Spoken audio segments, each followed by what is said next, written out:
सुप्रभात बच्चों कल हमने पढ़ा था वाक्यों का वर्गीकरण अर्थात वाक्यों के भेद।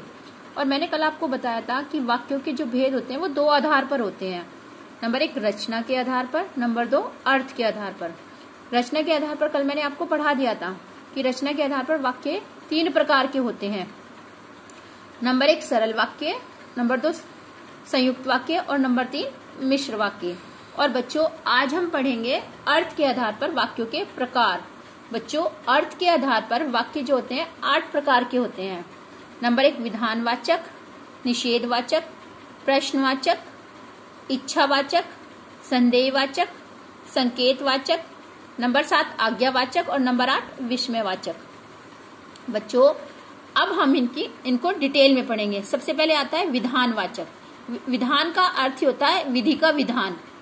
जैसे जिन वाक्यों में क्रिया के करने अथवा होने की दशा का बोध होता है उन्हें विधानवाचक वाक्य कहते हैं। बच्चों जिन वाक्यों में हमें पता चले कि कोई क्रिया हो रही है, कोई कार्य किया जा रहा है, वो कौन से वाक्य होते हैं? विधानवाचक वाक्य। देखिए उदाहरण के माध्यम से देखते हैं। सूर्य पूर्व से निकलता है। इसमें दिख रहा है कि एक कार्य हो रहा है, एक क्रिया हो रही है, सूर्य पूर्व से निकलने का काम कर रहा है। मोहन पतंग उड़ा रहा है। मोहन के द्वारा पतंग उड़ाने का कार्य किया जा रहा है। तो कौन से वाक्य हो गए? विधानवाचक वाक्य। दूसरा आता है निषेधवाचक। निषेध का मतलब होता है नहीं। जिन वाक्यों में क्रिया के ना होने या ना करने का बोध हो उन्हें निषेधवाचक या नकारात्मक वाक्य कहा जाता है। बच्चों विधानवाचक में तो हमें पता चलता है कोई क्रिया हो रही है और निषेधवाचक में हमें ये पता चलता है कि इसमें कोई भी क्रिया नहीं हो रही है। तो वो कौन से होते हैं? निषेधवाचक या नकारात्मक वाक्य। देखिए उदाहरण देखिए, मैं चल नहीं सकती। ये जो स्त्री है, ये पिक्चर में जो चित्र में एक स्त्री दिखाई गई है, ये कह रही है मैं चल नहीं सकती, अर्थात मेरे से चलने की क्रिया नहीं हो रही है, मेरे से चलने का काम नहीं किया जा रहा है।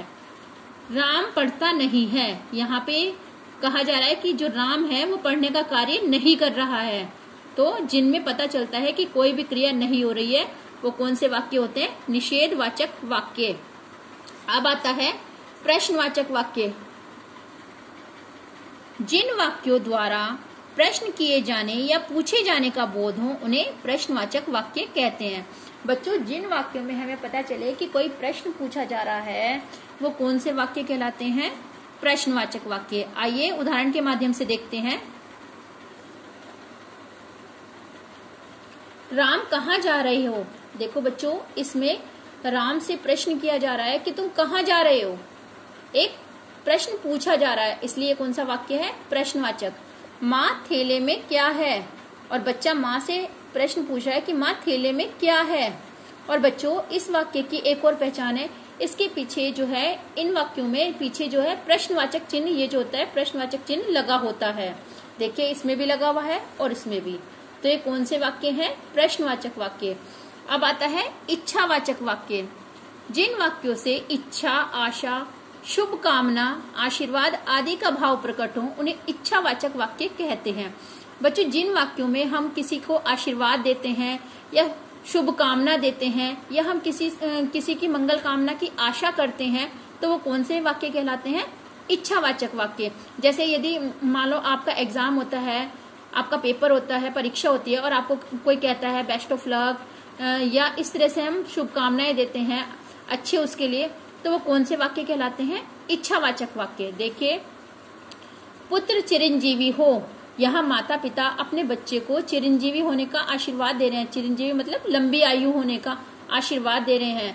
देखिए तुम्हारी यात्रा मंगलमय हो। यहाँ एक मित्र दूसरा मित्र को यात्रा की मंगल कामना दे रहा है कि जो तुम यात्रा पे जा रहे हो वो तुम्हारी अच्छी हो, मंगलमय हो।